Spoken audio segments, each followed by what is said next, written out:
Organization in Yevo, but more importantly to me, I remember the first time I saw his Facebook profile, it was a picture of him with children.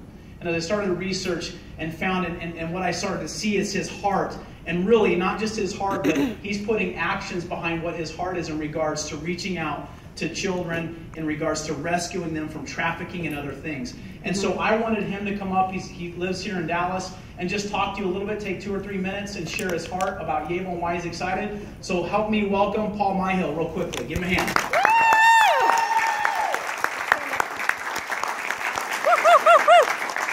Go Paul! Yeah! Thank you, Jake.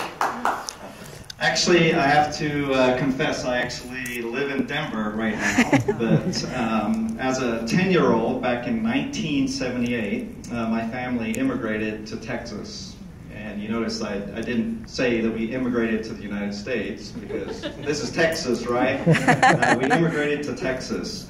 And back then, in the late 70s and early 80s, you guys probably know that the show Dallas was quite popular. Well, that was an international phenomenon. And so where I was, north of London in England, I was the envy of all my friends to be moving to Dallas. And we moved to Plano, as far East Plano as you could get. So we had South Fork Ranch, right there on our doorstep.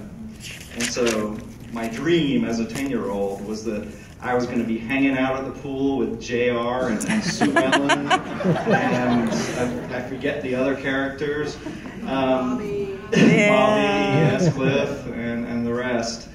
And my dad was a pretty important person at the time. He was the chief financial officer of Texas Instruments European operations, and that's what brought us to Texas. And so I thought, even with him being able to pull some weight, hanging out by that pool was going to definitely be part of my future. And then I heard that someone shot JR, and I still don't know who. And I figured that's why he wasn't getting back to us with the invitation. But that would be the first American dream shattered for me as a 10-year-old boy. Thinking one thing and the reality being totally different. Another. Now, obviously we're in Texas here. I know we've got quite a few people from other states that drove in, but do we actually have people from Arlington who live in Arlington here in the audience? Anybody? A few. Do you guys know what the city motto is? The city motto? Apparently it really resonated with you, but it's Arlington is the American Dream City. Like, really? So, do you folks feel like you're living the American dream here in Arlington? Are you fully satisfied? No?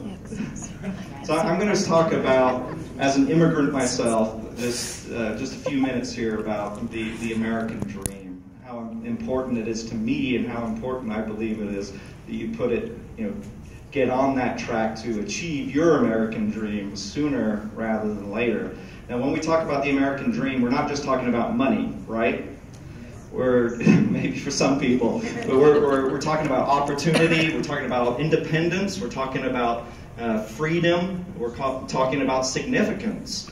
And when you get to my age and you lose a lot of hair, like myself and other guys in this company, you get to that point where you realize it's not just about success, it's about significance. Now, I define it differently. I define success as significance, personally.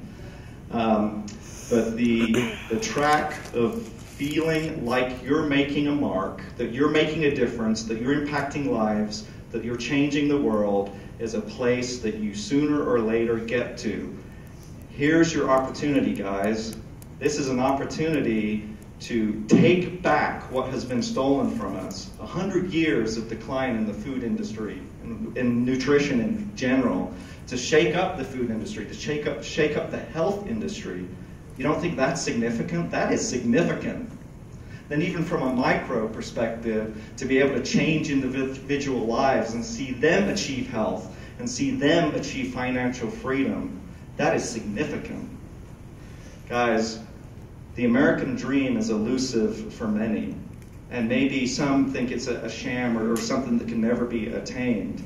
I can tell you that it is attainable, and part of that dream is the quest for significance. So I run these 3 charities that all benefit, child-focused charities that benefit from my involvement in Yevo.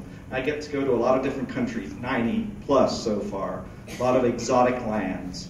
And I get people that tell me, gosh, when I retire, I want to be able to do something like that. I want to be able to travel, or I want to be able to have time to give back and volunteer. I want to have time to be able to maybe even start my own foundation and be involved in the causes that really resonate with me. Retirement, it may never come. Retirement may never be achievable financially. Why are we putting it off until retirement? Those little white crosses on the side of the road, what do they represent? They represent traffic fatalities, but more importantly, they represent people that fully expected to get to their destination. When they got in that car, they fully expected to get where they were going. Yep. Guys, you're going to hear from some incredible people tonight.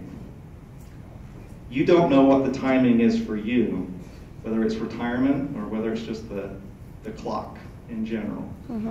But as you listen, realize you have an opportunity to grab the American dream here and have significant impact, both from a macro level and individualized. Back to you, Jake.